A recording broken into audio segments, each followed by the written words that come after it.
Clean ചെയ്യുമ്പോഴും അതുപോലെ വീട് അടക്കി പെറുക്കി ഒതുക്കി വെക്കുമ്പോഴും നമ്മൾ എന്തെല്ലാം കാര്യങ്ങൾ ശ്രദ്ധിക്കണം എന്നുള്ളതിനെക്കുറിച്ച് നമ്മൾ ഒത്തിരി വീഡിയോസ് ചെയ്തല്ലേ. പക്ഷെ അറിയാതെ തന്നെ നമ്മൾ വരുത്തുന്ന ചില മിസ്റ്റേക്കുകളെക്കുറിച്ച് നമുക്കൊന്ന് സംസാരിച്ച് നോക്കിയാലോ. അടുക്കള ക്ലീൻ ചെയ്യുമ്പോഴും അതുപോലെ വീട് വൃത്തിയാക്കുന്ന കാര്യത്തിലും നമ്മൾ അറിയാതെ തന്നെ പല തെറ്റായ ശീലങ്ങളും അബദ്ധങ്ങളും നമുക്ക് സംഭവിക്കാറുണ്ടല്ലേ. ഇത് പലപ്പോഴും നമ്മുടെ ജോലിഭാരം കൂട്ടുകയും അതുപോലെ തന്നെ വസ്തുക്കൾ കേടുവരുത്തുകയും നമുക്ക് ഒരുപാട് ആരോഗ്യ പ്രശ്നങ്ങൾ ഉണ്ടാക്കുകയും ചെയ്തിട്ടുണ്ട്. നമ്മൾ എന്തെല്ലാം കാര്യങ്ങളാണോ ഇതിനു മുമ്പ് സംസാരിച്ചത് അത്രത്തോളം പ്രധാനപ്പെട്ട ഒരു കാര്യം തന്നെയാണ് നമ്മൾ ചെയ്യുന്ന മിസ്റ്റേക്കുകളെ കുറിച്ചുകൂടെ നമ്മൾ മനസ്സിലാക്കിയിരിക്കുക എന്നുള്ളത്. എല്ലാ കാര്യങ്ങളും നമ്മൾക്ക് ആരെങ്കിലുമൊക്കെ പറഞ്ഞു തന്ന അറിവനുസരിച്ച് നമ്മൾ ചെയ്യുന്നതായിരിക്കാം. അതിലൊരുപാട് തെറ്റുകളും കുറ്റങ്ങളും എനിക്കും നിങ്ങൾക്കും എല്ലാം സംഭവിച്ചിട്ടുണ്ടാവാം. അപ്പോൾ ഈ ഒരു വീഡിയോയിൽ എന്തെല്ലാം തെറ്റുകൾ നമ്മുടെ ഭാഗത്തു നിന്ന് വന്നിട്ടുണ്ടോ അതെല്ലാം മാറ്റി നല്ല രീതിയിൽ നല്ല മികച്ച ആരോഗ്യത്തോടു കൂടി നല്ല വൃത്തിയോടുകൂടി നമ്മുടെ വീടും അടുക്കളയെല്ലാം എങ്ങനെ നമ്മൾ ചെയ്യുന്ന തെറ്റുകൾ ഒഴിവാക്കിക്കൊണ്ട് നമുക്ക് ക്ലീൻ ചെയ്ത് മുന്നോട്ട് പോകാം എന്നുള്ളത് നമുക്കൊന്ന് നോക്കാം. നിങ്ങളിപ്പോഴും ഒരു കട്ടിംഗ് ബോർഡാണോ നിങ്ങളുടെ അടുക്കളയിൽ ഉപയോഗിക്കുന്നത്? അതാണ് നമുക്ക് പറ്റുന്ന ഒരു വലിയ മിസ്റ്റേക്ക് എന്ന് പറയുന്നത്.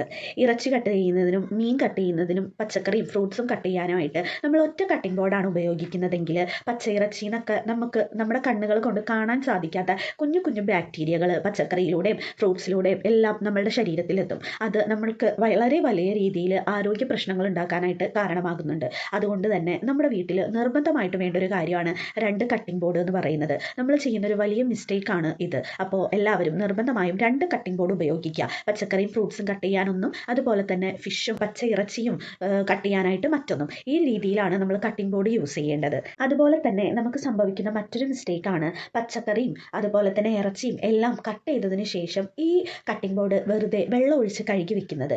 ചൂടുവെള്ളവും അതുപോലെ തന്നെ നമ്മൾ പാത്രം കഴുകുന്ന ലിക്വിഡ് ഉപയോഗിച്ച് നന്നായിട്ട് ഈ കട്ടിംഗ് ബോർഡ് ഒന്ന് കഴുകിയ ശേഷം ഇതൊന്ന് ഉണക്കിയിട്ട് വേണം നമ്മൾ എടുത്തു വെക്കാനായിട്ട്. അല്ലെങ്കിൽ ഈ കാരണം കൊണ്ടും ഒരുപാട് ബാക്ടീരിയകൾ ഈ കട്ടിംഗ് ബോർഡിലൊക്കെ ഇരിക്കാനായിട്ട് ചാൻസ് ഉണ്ട്. ഞാനൊരു കാര്യം ചോദിക്കട്ടെ, നിങ്ങൾക്കറിയാമോ നമ്മുടെ വീട്ടിൽ ഏറ്റവും കൂടുതൽ അഴുക്കുള്ള അല്ലെങ്കിൽ ബാക്ടീരിയ ഉള്ള ഒരു ഐറ്റം എന്താണെന്നുള്ളത്? അത് നമ്മുടെ ബാത്റൂം കഴുകുന്ന ബ്രഷോ നമ്മുടെ വാഷ് ബേസിൻ കഴുകുന്ന ബ്രഷോ നമ്മൾ തറ തുടയ്ക്കുന്ന തുണിയോ ഒന്നുമല്ല, മറിച്ച് നമ്മൾ പാത്രം കഴുകുന്ന ആ ഒരു സ്പോഞ്ചാണ്. അത് നിർബന്ധമായിട്ടും വളരെ വൃത്തിയായി എല്ലാ ദിവസവും ക്ലീൻ ചെയ്ത് വെക്കുന്നത് നമ്മുടെ ആരോഗ്യത്തെ വളരെയധികം നന്നാക്കാൻ അല്ലെങ്കിൽ നമ്മൾ വളരെയധികം ആരോഗ്യത്തോടു കൂടി ഇരിക്കാനായിട്ട് നമ്മളെ സഹായിക്കുന്ന ഒന്നാണ്. പലരും വിട്ടുപോകുന്ന അല്ലെങ്കിൽ നമ്മൾ അറിയാതെ തന്നെ നമ്മൾ ചെയ്യുന്ന ഒരു തെറ്റാണ് ഈ ഒരു സ്പോഞ്ചിനെ വളരെ ലാഘവത്തോടു കൂടി വെറുതെ പൈപ്പിന് താഴെ ഒന്ന് കഴുകി പാത്രങ്ങൾ വാഷ് ചെയ്ത് കഴിയുമ്പോൾ പൈപ്പിൻ്റെ താഴെ ഒന്ന് കാണിച്ച് ജസ്റ്റ് ഒന്ന് വാഷ് ചെയ്ത് അവിടെ വെക്കുക എന്ന് പറയുന്നത്. ഈ പാത്രം കഴുകുന്ന സ്പോഞ്ച് അല്ലെങ്കിൽ ഈ കൗണ്ടർ ടോപ്പ് തുടയ്ക്കുന്ന തുണി എന്നൊക്കെ പറയുന്നത് നമ്മുടെ അടുക്കളയിലെ എല്ലാ പ്രതലങ്ങളിലും ഉപയോഗിക്കുന്നത് അണുക്കൾ പടരാനായിട്ട് ഒരുപാട് ഇടയാക്കുന്ന ഒരു കാര്യമാണ്. അതുകൊണ്ട് തന്നെ നമ്മൾ പാത്രം കഴുകുന്ന ആ ഒരു സ്പോഞ്ച് എല്ലാ ദിവസവും നന്നായിട്ട് ചൂടുവെള്ളത്തിലിട്ട് ഒന്ന് നന്നായി തിരുമ്മി കഴുകിയ ശേഷം എടുത്ത് വെക്കുക.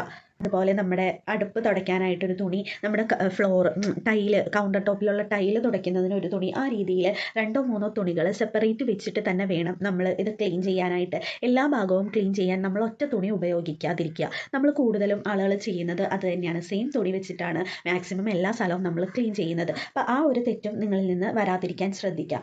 നനഞ്ഞ പാത്രങ്ങൾ അപ്പം തന്നെ അടച്ചു വെക്കുന്നതാണ് മറ്റൊരു തെറ്റ്. നമ്മളെല്ലാവരും വാഷ് ചെയ്ത് പെട്ടെന്ന് ജോലിക്ക് പോകാനുള്ള തിരക്കിലോ അല്ലെങ്കിൽ എന്തെങ്കിലും തിരക്ക് നമ്മളുടെ പെട്ടെന്ന് ജോലി കഴിക്കാമെന്നുള്ള ഒരു ആശയത്തിൻ്റെ പുറത്തോ നമ്മൾ പാത്രങ്ങൾ കഴുകി അപ്പം തന്നെ കബോർഡിലേക്കോ അല്ലെങ്കിൽ പാത്രം എടുത്ത് വെക്കുന്ന സ്ഥലത്തേക്കോ മാറ്റി വെക്കുമ്പോൾ ഈ നമ്മുടെ പാത്രങ്ങളിൽ കുറച്ച് ചെറിയ ചെറിയ വെള്ളം കെട്ടി നിന്ന് അത് അവിടെ പൂപ്പലാവാനോ അല്ലെങ്കിൽ അവിടെ ചെറിയ ബാക്ടീരിയാസ് വരാനോ സാധ്യത വളരെ കൂടുതലാണ്. അതുകൊണ്ട് തന്നെ ഒരു വലിയ ബൈസണിലേക്ക് ഈ പാത്രങ്ങൾ കഴുകി വെച്ചിട്ട് അതിൻ്റെ വെള്ളം തോർന്നു പോയ ശേഷം മാത്രം കബോർഡുകളിലേക്ക് ഇത് എടുത്ത് വെക്കുക. അതുപോലെ തന്നെ മിക്സിയുടെ ജാറ്, വലിയ നമ്മുടെ പാനുകൾ പാത്രങ്ങളെല്ലാം കഴുകി കമഴ്ത്തി വെച്ച് അതിൻ്റെ വെള്ളം നന്നായി പോയ ശേഷം അടച്ച് നമുക്കിതൊക്കെ എടുത്ത് വെക്കാവുന്നതാണ്. അതുപോലെ സിങ്കിലോ അല്ലെങ്കിൽ അടുപ്പിലോ നമ്മൾ തിളച്ച് വീഴുന്ന ആ ഒരു കറികൾ അതൊക്കെ പിന്നീട് ചെയ്യാം എന്ന് കരുതി വിട്ട് കളയുന്നതാണ് മറ്റൊരു തെറ്റ് എന്ന് പറയുന്നത്.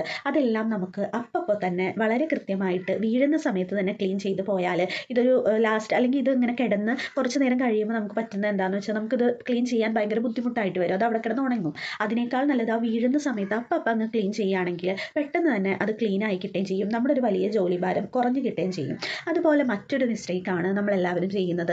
സിങ്കിൽ 1 2 പാത്രം കാണുമ്പോൾ ഇത് 2 എണ്ണല്ലേ ഉള്ളൂ, കുറച്ചുകൂടി ആവട്ടെ എന്നിട്ട് കഴുകാം എന്ന് കരുതി ഒരു സിങ്ക് നിറച്ച് പാത്രം ആകുമ്പോൾ നമ്മളിത് കഴുകാൻ നിൽക്കുക എന്ന് പറയുന്നത്. അങ്ങനെ ചെയ്യുമ്പോൾ നമുക്ക് പറ്റുന്ന 3-4 മിസ്റ്റേക്കുകളുണ്ട്. ഒരേ കാര്യത്തിൽ നിന്ന് നമുക്ക് സംഭവിക്കുന്ന ആരോഗ്യ പ്രശ്നം ഒന്ന്.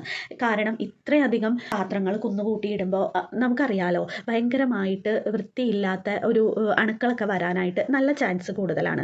അതുപോലെ തന്നെ മറ്റൊന്നാണ്, നമ്മൾ ഇത്രയധികം കുറച്ചധികം പാത്രങ്ങൾ ഒന്നിച്ച് കഴുകാൻ ശ്രമിക്കുമ്പോൾ സ്വാഭാവികമായിട്ടും സിങ്കിൽ വെള്ളക്കെട്ടുണ്ടാവും. പിന്നീട് നമ്മൾ ഈ സിങ്ക് ഒരുപാട് നേരം കഷ്ടപ്പെട്ടാലാണ് ഈ സിങ്കിൽ നിന്ന് ഈ വെള്ളം ഊർന്നു പോയി നമ്മൾക്ക് ഈ പാത്രങ്ങളൊക്കെ വളരെ ഭംഗിയായിട്ട് കഴുകിയെടുക്കാൻ പറ്റുക. പക്ഷേ എന്നാലും ഈ ആ വെള്ളത്തിൽ തന്നെ വീണ്ടും വീണ്ടും ഈ പാത്രങ്ങൾ ഇരിക്കുമ്പോൾ നമുക്ക് തന്നെ ഒരു ഭയങ്കര ബുദ്ധിമുട്ടാണ്. അഴുക്ക് പോയോ, പാത്രം വൃത്തിയായിട്ടുണ്ടോ എന്നുള്ളൊരു സംശയവും നമുക്ക് ആ ഒരു തൃപ്തിയില്ലായ്മയും തോന്നും. അപ്പം അതുകൊണ്ട് തന്നെ 1-2 പാത്രം ആവുമ്പോൾ തന്നെ സിങ്കിൽ നിന്ന് പെട്ടെന്ന് അത് വാഷ് ചെയ്ത് മാറ്റിയാൽ നമ്മൾക്കൊരു ജോലിഭാരം കുറയുകയും ചെയ്യും. വളരെയധികം വൃത്തിയോടും ഫ്രഷ്നെസ്സോടും കൂടി പാത്രങ്ങൾ ഇരിക്കുകയും ചെയ്യും. അതുപോലെ നമ്മൾ ശ്രദ്ധിക്കേണ്ട മറ്റൊരു കാര്യമാണ് നോൺ സ്റ്റിക്കിൻ്റെ പാത്രങ്ങളിൽ നമ്മൾ സ്റ്റീലിൻ്റെ തവികൾ ഉപയോഗിക്കുന്നത്.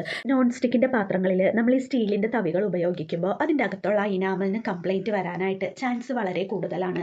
ഇത് നമ്മളുടെ ആരോഗ്യത്തെ നല്ല രീതിയിൽ ബാധിക്കാൻ ചാൻസ് ഉണ്ട്. അതുപോലെ മറ്റൊന്നാണ് ഈ ചൂടോടുകൂടി പാത്രം നമ്മൾ വാഷ് ബേസിനിൽ കാണിച്ച് പെട്ടെന്ന് തന്നെ കഴുകിയെടുക്കുന്നത്. ചൂട് പാത്രങ്ങൾ ഒന്ന് ചൂടാറിയ ശേഷം മാത്രമേ നമ്മൾ വാഷ് ബേസിനിൽ ഒഴിച്ച് കഴുകാവുള്ളൂ. അല്ലാതെ നമ്മൾ ചൂടോടുകൂടി പാത്രങ്ങൾ കഴുകുന്നതും ഈ പറഞ്ഞ പോലെ പാത്രങ്ങൾക്ക് ഡാമേജ് ഉണ്ടാവാനും അതിൻ്റെ സൈസിനോ ഷേപ്പിനോ എല്ലാം വ്യത്യാസം വരാനും കാരണമാവുന്നുണ്ട്.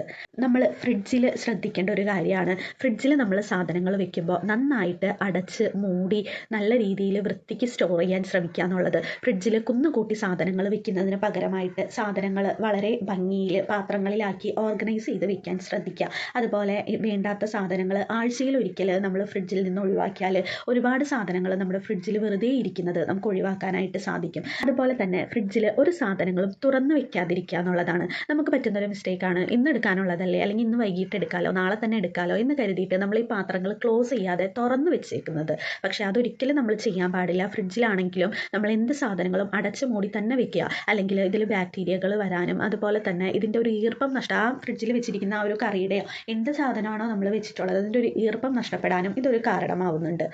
അതുപോലെ നമ്മൾ ചെയ്യുന്ന മറ്റൊരു തെറ്റാണ് നമ്മുടെ ചൂട് ഏൽക്കുന്ന അടുപ്പിൻ്റെ അടുത്ത് തന്നെയായിട്ട് മസാലപ്പൊടികളും എണ്ണയും ഉപ്പും എല്ലാം വെക്കുന്നത്.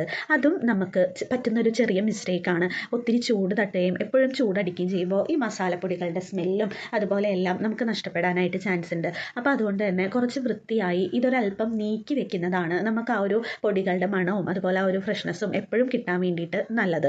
മസാലപ്പൊടികളും എണ്ണക്കുപ്പികളും നേരിട്ട് ഷെൽഫിൽ വെക്കുന്നതാണ് നമ്മൾ ചെയ്യുന്ന മറ്റൊരു തെറ്റ്.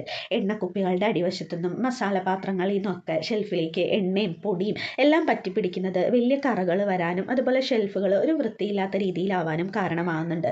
ഇതിന് പരിഹാരമായിട്ട് നമ്മൾക്ക് അതിന് താഴെയായിട്ട് ഒരു പ്ലാസ്റ്റിക് ട്രേയോ അല്ലെങ്കിൽ ഒരു പേപ്പർ ടവലോ വിരിച്ചിട്ട് അതിന് മുകളിൽ ഈ പാത്രങ്ങൾ വെക്കുമ്പോൾ നമുക്ക് ആ ഷെൽഫ് കുറച്ച് ഭംഗിയായിരിക്കാനും ഒരു 2-3 മാസത്തിൽ ഈ ഒരു പേപ്പർ അല്ലെങ്കിൽ ആ ഒരു അടിയിൽ വെച്ചിരിക്കുന്ന ട്രേ മാറ്റിയാലും നമുക്കത് നല്ല വൃത്തിയിൽ മുന്നോട്ട് കൊണ്ടുപോകാനായിട്ട് സാധിക്കും. അതുപോലെ തന്നെ മറ്റൊന്നാണ് എക്സ്പയറി ഡേറ്റ് കഴിഞ്ഞ സാധനങ്ങൾ നമ്മൾ എടുത്ത് മാറ്റുക എന്നുള്ളത്. ഒരുപാട് സാധനങ്ങൾ ഒന്നിച്ച് വെക്കുമ്പോൾ നമുക്കിതിൽ ഏതാണ് നല്ലത് ഏതാണ് മോശം എന്നുള്ളത് മനസ്സിലാവില്ല.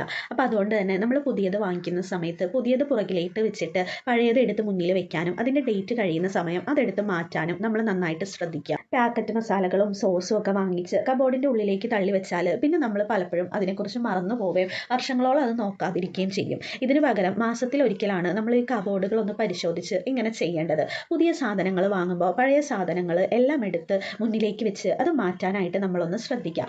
അതുപോലെ തന്നെ മറ്റൊന്നാണ് നമ്മുടെ ഫ്രിഡ്ജിൻ്റെ വാതിലിൻ്റെ റബ്ബർ ഭാഗങ്ങളിൽ അഴുക്കും അതുപോലെ തന്നെ എന്തെങ്കിലുമൊക്കെ വേസ്റ്റ് ഭക്ഷണത്തിൻ്റെ വേസ്റ്റൊക്കെ അടിഞ്ഞു കൂടിയിട്ട് ഫ്രിഡ്ജ് കൃത്യമായിട്ട് അടയാതിരിക്കുകയും അതുപോലെ തന്നെ നമ്മുടെ കറണ്ട് ഒത്തിരി ഉപയോഗിക്കുന്നത് കൂട്ടാനും ഈ ഒരു കാര്യം ഇടയാക്കും. അപ്പോൾ ഇതിന് നമുക്ക് പരിഹാരം ചെയ്യാനായിട്ട് സാധിക്കുന്നത് ഒരു പഴയ ടൂത്ത് ബ്രഷ് വിനാഗിരിയും കൂടി ഉപയോഗിച്ച് മാസത്തിലൊരിക്കൽ ഈ റബ്ബർ ക്ലീൻ ചെയ്ത് കഴിഞ്ഞാൽ നമുക്ക് നമ്മുടെ കറണ്ടിൻ്റെ ഉപയോഗം കുറയ്ക്കാനും അതുപോലെ തന്നെ ഫ്രിഡ്ജ് കുറച്ചും കൂടി നീറ്റായിട്ടിരിക്കാനും ഇതൊരു കാരണമാകും. അതുപോലെ തന്നെ നമ്മൾ ചെയ്യുന്ന മറ്റൊരു മിസ്റ്റേക്കാണ് നമ്മൾക്ക് പെട്ടെന്ന് തന്നെ സിങ്കിലേക്ക് നമ്മൾ വേസ്റ്റുകൾ തട്ടുന്നത്. അതായത് എണ്ണ, നമ്മൾ ഉപയോഗം കഴിഞ്ഞ എണ്ണ, അതുപോലെ ചായപ്പൊടി, ചെറിയ ചോറ് ഇതെല്ലാം നമ്മളുടെ സിങ്കിലൂടെ പോകും എന്നുള്ള കാരണത്തിൻ്റെ പേരിൽ സിങ്കിലേക്ക് നമ്മൾ ഇതൊക്കെ തട്ടിക്കഴിഞ്ഞാൽ എണ്ണ തണുത്ത് കഴിയുമ്പോൾ അതവിടെ കട്ട പിടിച്ചിരിക്കാനും ഭാവിയിൽ സിങ്കിന് ബ്ലോക്ക് സംഭവിക്കാനും ചാൻസ് ഉണ്ട്. ആഴ്ചയിലൊരിക്കൽ നമ്മുടെ സിങ്കിൽ ഒരല്പം ബേക്കിംഗ് സോഡയും വിനാഗിരി ഒഴിച്ചിട്ട് ഒന്ന് സിങ്ക് നന്നായിട്ട് ഡീപ്പ് ക്ലീൻ ചെയ്യുന്നത് നമ്മളുടെ സിങ്കിലുള്ള വെള്ളത്തിൻ്റെ ഒഴുക്കിനെ നല്ല രീതിയിൽ കൊണ്ടുപോകാനായിട്ട് നമുക്ക് സഹായിക്കുന്നുണ്ട്. അതുപോലെ തന്നെ മറ്റുള്ള ഭക്ഷണാവശിഷ്ടങ്ങൾ ഇതിൻ്റെ അകത്തിട്ടാൽ ഈച്ചയും പാറ്റയൊക്കെ പെരുകാനും ഒരുപാട് ബുദ്ധിമുട്ടുകൾ അതുകൊണ്ട് ഉണ്ടാവാനും നമുക്ക് ചാൻസ് കൂടുതലാണ്. വേസ്റ്റ് ബിന്നിലേക്ക് ആ ഭക്ഷണാവശിഷ്ടങ്ങൾ അപ്പം തന്നെ നമുക്ക് അപ്പോൾ വേസ്റ്റ് ബിന്നിലേക്ക് മാറ്റുക എന്നുള്ളതാണ് നമുക്ക് ചെയ്യാൻ കഴിയുന്ന ഒരു കാര്യം. ഇത്രയൊക്കെ ആരോഗ്യ പ്രശ്നങ്ങൾ നമ്മളുടെ കിച്ചൺ കൊണ്ട് നമുക്ക് ഉണ്ടാവുന്നുണ്ട് എന്നുള്ളത് നമ്മൾ ഇപ്പോഴാണ് അല്ലേ മനസ്സിലാക്കുന്നത്. ഇനിയാണെങ്കിലും വളരെ ആരോഗ്യത്തോടു കൂടിയും വളരെ ഹെൽത്തി ആയിട്ടുള്ള ഒരു കിച്ചണിന് വേണ്ടിയിട്ട് നമുക്ക് പ്രയത്നിക്കാം. നമ്മുടെ വീഡിയോസ് ആദ്യമായിട്ട് കാണുന്നവർ നമ്മുടെ ചാനൽ ഒന്ന് സപ്പോർട്ട് ചെയ്യണേ, സബ്സ്ക്രൈബ് ചെയ്തേക്കണേ. പുതിയൊരു വീഡിയോ ആയിട്ട് വീണ്ടും കാണാം. Stay tuned. ബൈ.